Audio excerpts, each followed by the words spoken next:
Come on in, come on in, come on in. Hello, Mogul Chix. How are you? Now, I usually don't do my podcast live and I don't do them on my Facebook page or YouTube page or anything. My dog is here acting up. Go sit down, little mama. Sit down. And today I just want to jump in real quick because I wanted to talk about a couple of things. As you can tell, sorry about that. I had to cut off my email. So what I wanted to talk about today is politics not as usual. Now, we have people from all over the spectrum. I have friends that I surprisingly have found out that are Republican. I have friends that are Democrats. I have friends that are like me, that are independent, moderate in the middle. This entire election season has been a shit show. Let's just be real about it, okay? Now, I know you all have heard about President Biden dropping out. I will forever remember where I was and what I was doing when President Biden was, when the announcement came out, because I was about to write my newsletter and I couldn't. It was just a whole different thing. And then something happened. The Win with Black Women movement came to my attention. Before I get started, this is not about trying to convince anybody to flip to a side or pick a side or anything like that. I have some important points that I'm going to address, but first, hear me out. When that movement was brought to my attention, it threw me for a loop because, first of all, I didn't know that they existed for a while, but the energy was palpable. I got the link from a friend of mine who I'm about to cuss her out, but she sent it to me on Sunday and said, "Don't whine and complain on Facebook. Get on there and let's make a difference." And I'm saying, like, who the hell is complaining and whining on Facebook? Like, I'm offended, first of all, but second of all, give me the link. Let me see what it's about. And I'm so glad that I joined. And I'm just going to leave that there because what happens behind closed doors stays behind closed doors. And plus, you've probably already seen it all over CNN and the news and whatever. Now, here's my thing. Before anything else, let me put it out there. I've already told you I'm an independent. I am voting for Kamala Harris. That is who I am choosing. That is what I am doing. There will be no discussion about it. There will be no debating about it. I have made my decision, and that's what I personally, Adrienne Graham, I am doing. Now, that aside, there has been a lot of dirt throwing, mudslinging and everything. And yeah, that's what it is. I'm not going to get into the other side because I've made my feelings and opinions known about that. No need to rehash it. But I've seen a lot of people comment that they've been bullied. And it's like, if you don't vote blue, then you're nobody. If you need to do this and this and that. Look, we know a lot is at stake. And we know that no matter who is in office, there's still going to be some shit that doesn't get done. Okay, that's just the reality of it. As much as I want Kamala Harris to win and I'm voting for her, I have questions. Hell yeah. Anybody who gets in office, I don't care if it's city councilman all the way up to the president, they can be questioned and criticized. If we don't agree with something, we have every right as American citizens, as voters, to ask questions. But here's the thing. If you do not take part in the process, if you opt out, if you decide that you want to wash your hands of it, please don't complain. Don't complain because you can't do nothing. Now, there's a saying that goes around, and I kind of sort of agree with it sometimes, but someone that I know says presidents are selected, not elected. I kind of agree with that to a point. But here's the thing. There's so much more that goes on, and I get sick of people who only come out during presidential elections and they want to hoop and holler and have signs and mark protests, whatever the heck they're going to do, but then they're dormant until another 4 years. Guys, we have to get active on the local levels. We have to get out there, committee meetings, city commission meetings, community development meetings, school board meetings, like all of that stuff counts. And for everybody that's hollering and complaining, oh, this one's not qualified. What makes Kamala Harris qualified? What makes Biden qualified? What have you done? Now, if you have done something, Tell me about it. And I'll gladly give you your props and I will shut up about you. But you can't bitch and complain and not do anything and still think that change is going to happen. Change is not going to happen. Now, there were a lot of people who in 2016 were like, okay, I can't vote for Hillary. I can't vote for Trump. I don't care. I wash my hands, or the lesser of two evils, whatever, whatever. And look at how that turned out. Okay. People were doing it now with Biden. Now, I will say this. I'm a little pissed off at the way he was pushed out. If that was the case, if he was pushed out, that's disrespectful and unfair. I get the concerns, but that's shit that you address behind the scenes instead of coming on CNN, MSNBC, Fox News, and whatever. Be bold, be a grown-ass person and go to him and say, listen, these are my concerns. You don't go all over the media talking trash. That's number one.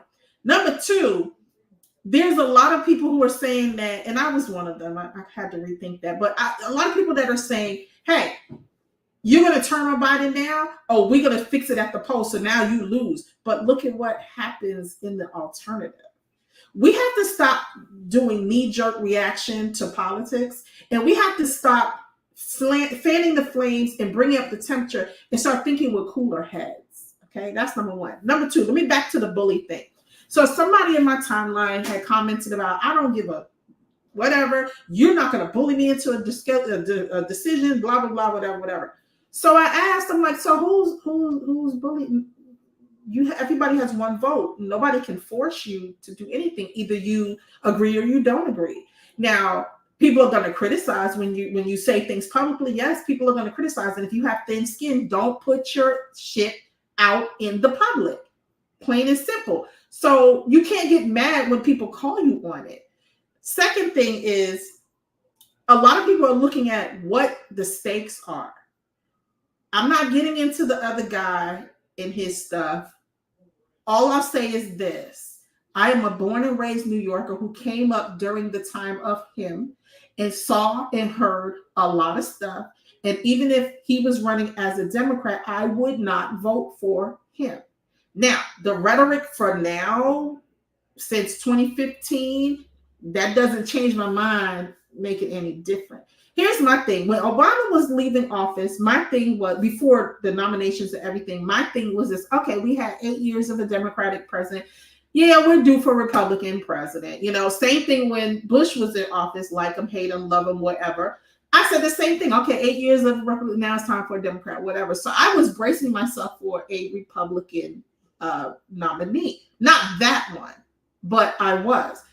The way the party has shifted now, it gives people pause. Okay? I'm not here to criticize, demonize, deconstruct, or anything that party, but you have to understand when people are like, oh, hell no. Project 2025, yes, I have it on my desktop. I've read most of it, not all of it. That's 920 something pages. You know, it's easy to say, oh, I don't know anything about it. I don't know that. If you read it, it's pretty cut and dry.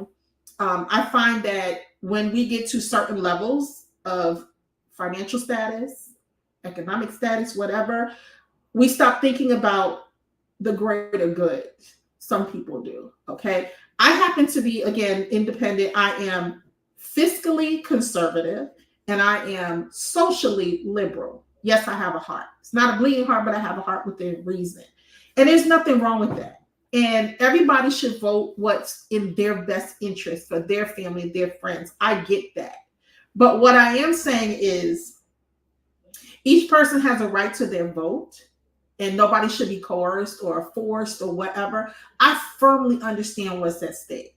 And it's not lost on me that we have an opportunity to elect the first woman and the first woman of color. And by the way, let me tell y'all something about that. I'm getting a little sick and tired of y'all with this. She's not Black. She's not this. Growing up, my dad, Black African-American man, my mother, a Puerto Rican woman. Her father, in fact, was from Spain. Okay. So I'm Hispanic and Black. So I hate when these things say mixed race, but not Hispanic. I am. Anyway, that's not the point. Stop telling people who they are.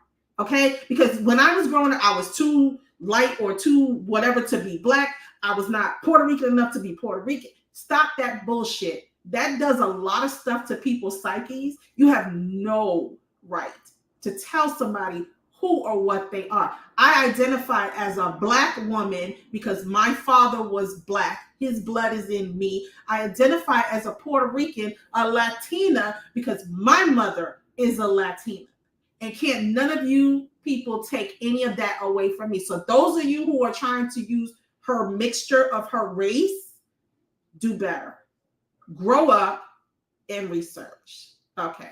Now that I have that out the way. Second thing, let's talk about research, because a lot of things have been coming up about her time in California, her record, whatever. Look in the comments below. I mean, not the comments, but the description below. I've tried to be as fair as I could to pull from the resources that were not opinion and that were really more fact-based in it. And you can always check.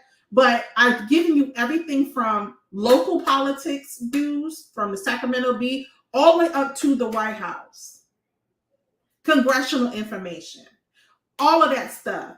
Do me a favor. Before you start spouting off talking points, read, research, and make up your own mind. Because some narratives is she wasn't hard enough on crime. Other narratives is she incarcerated black men and this and that. Look, here's the thing. I'm a mother of a black man, the daughter of a black man, the sister of a black man, cousin of a black man, so on, so on, so on. Okay? But when you do crime, you go to jail. Get mad at me if you want. Fight your mama. I really don't care. But anyway, my point is this. You guys, we got to stop this heated rivalry stuff. We're going to disagree. I mean, you have Giants fans and Cowboy fans that they go to war every football season. When the Super Bowl is over, everybody's back to love and peace or whatever. Politics, we have to stop making this a firestorm. We have to stop, let the crazies be crazy. Let them be insane. I don't give a damn. They don't pay my bills. But what I'm saying is those of us who are in the middle, those of us who are, or those of you who are unsure, because I already told you what I'm doing, you have to think for yourself, and then you have to step back from it. You can't, oh my God, it just drives me crazy when I see people do things like they put that big ass pad on their ears. I'm not going to share my theories about what happened because I'm going to mind my business on that. But that's cult-like stuff. You can support somebody and still be sane. I was an Obama supporter. I voted twice for Obama. Yes, I did. I had the Obama t-shirt, but you wouldn't see me walking around with dad jeans. Forgive me, President Obama. But you didn't see me walking around in dad jeans and wearing an Obama shirt all over the place. And I was in Georgia when he was president. Okay? You can support somebody without being fanatic about it. I'm not ramming Kamala Harris down anybody's throat. I know for me, she's the best candidate for my needs, for what I'm doing. I'm at the point where it's like, screw the tax thing. Everybody says, oh, taxes and my business did well. Well, let me tell you something. My businesses did well under Bill Clinton. They did well under Barack Obama, and they did well under George Bush. Okay, so all of this about one side versus the other, let the economists debate that, okay? I'm telling you what I did, what worked for me and my businesses, okay? So here's the thing. I need you guys to start researching more before you speak. I need you to start using fact checking. I need you to start not using sound bites from the news or from your mama's hairdresser who heard that somebody happened to have said, stop it. Our country, let me tell you something. I drove across the country in last year from New York back to the West Coast to Vegas. And a couple of stops, I went through Utah, went through Nebraska, went through Colorado, went through Indiana, Illinois, like all these different sites, places where I was like, okay, as soon as you pull up, it's like, all right, let me mentally prepare myself for what might go down. And do you know, with the exception of one, which really wasn't an incident, it was more like a slight, like you could tell what they was thinking. But in every case, We ran into white people who were friendly and happy and like, look, enough of this bullshit. We are all Americans. We all get along. I had preconceived notions that, okay, well, the Klan is out or somebody gonna come or a Trump supporter or whatever, whatever. And that so wasn't the case. When you get off of social media and when you get off of TV and start interacting in person with people, it's good, mostly good vibes. Now, that is not to say that shit doesn't happen, because yes, it does. There are racists out there. America is an inherent racist and sexist country. Okay. I live here. I know that. I ain't going nowhere. Y'all ain't forcing me out of here. But you have to have discernment. When the 2016 election went down and he won, I was living in Florida at the time. And where I was mostly that support. The first thing, when I went to a supermarket, went to Publix, there was a mix of people who would always see each other every day, all the time, and would say, hey, how you doing? How whatever. Do you know that day people were scared? They were like, I don't know what to say. I don't know how to approach this person. I don't know how to be around this person. It took one guy to crack a joke for everybody to kind of like sigh and was like, look, it is what it is. We'll get through it. But we have to be more discerning. We have to stand our ground over facts and truth. We have to fight for what we want, but we don't have to be malicious. I'm again voting for Kamala. I'm not going to beat people who don't want to support her. I'm not beating them over the head. Do what you do. Just understand that voting has consequences, either side, good or bad. I'm willing to deal with the extra taxes to avoid what the alternative is. That's just me. I'm willing to do my research and read and find, investigate, and figure out what's true. I've been sharing with you guys for the longest links for Congress, links for you to see bills, how they're coming through the process and everything. I sent you guys links to the Constitution. Like, I'm not new to this shit. I'm not new to this. My father used to be like, look, people died for the right to vote. He was a political junkie who was like, look, you are going to take this serious. And I adopted that from him. So I don't get on here and push ideas. Y'all be on my feed. Y'all know I don't do that. I don't force anybody to do anything. I'll make my comments. I'll share my opinions about stuff, but they're mine to own. I would never bully anybody into siding with me, because when you try to convince people to do something, it usually doesn't work. So why am I going to waste my time and my energy trying to convince people who have made their minds up or who are just blatantly saying, I'm not going to listen?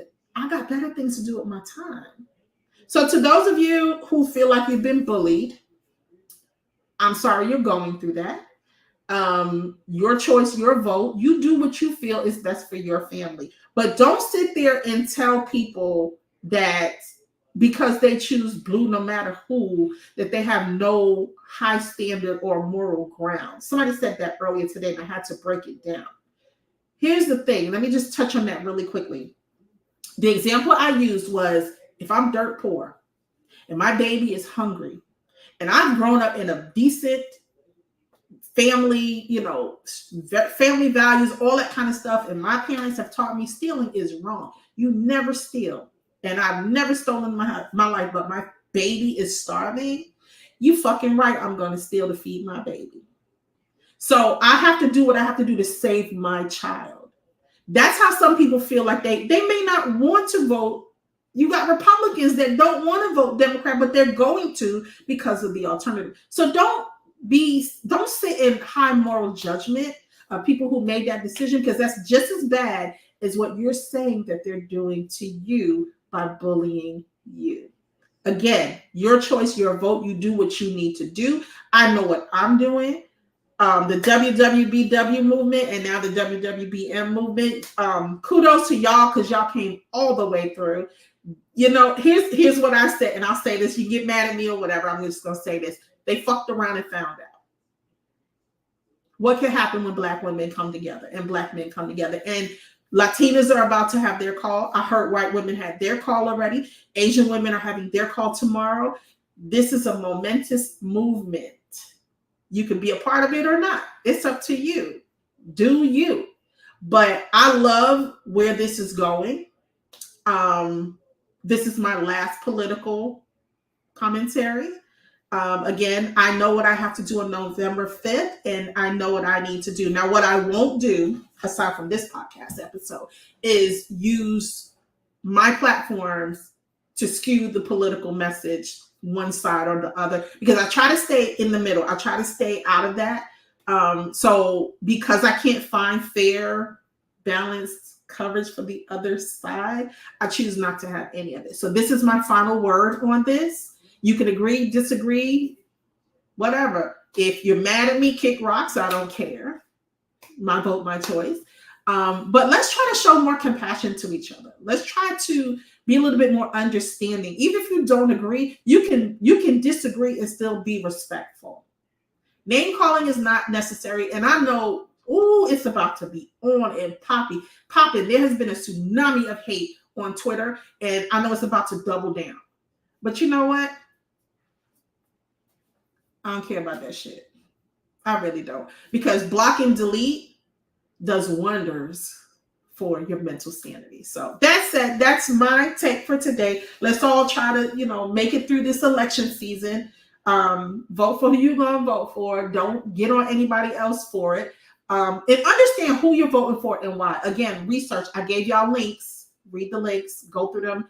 I vetted them as much as I could. All you have to do is ask. Ask questions. When they have town halls, ask the questions. If they don't want to answer the questions, that's your answer. And that's for any level. So that's that. I'm Adrienne Graham, CEO, founder of Mogul Chix. That's with an X. And I hope you tune in to subsequent podcasts. If not, nice knowing you. My WWBW ladies that are out there, just let me know what you need me to do, and I'm all in. 10 toes down, and I'll see y'all later. Bye.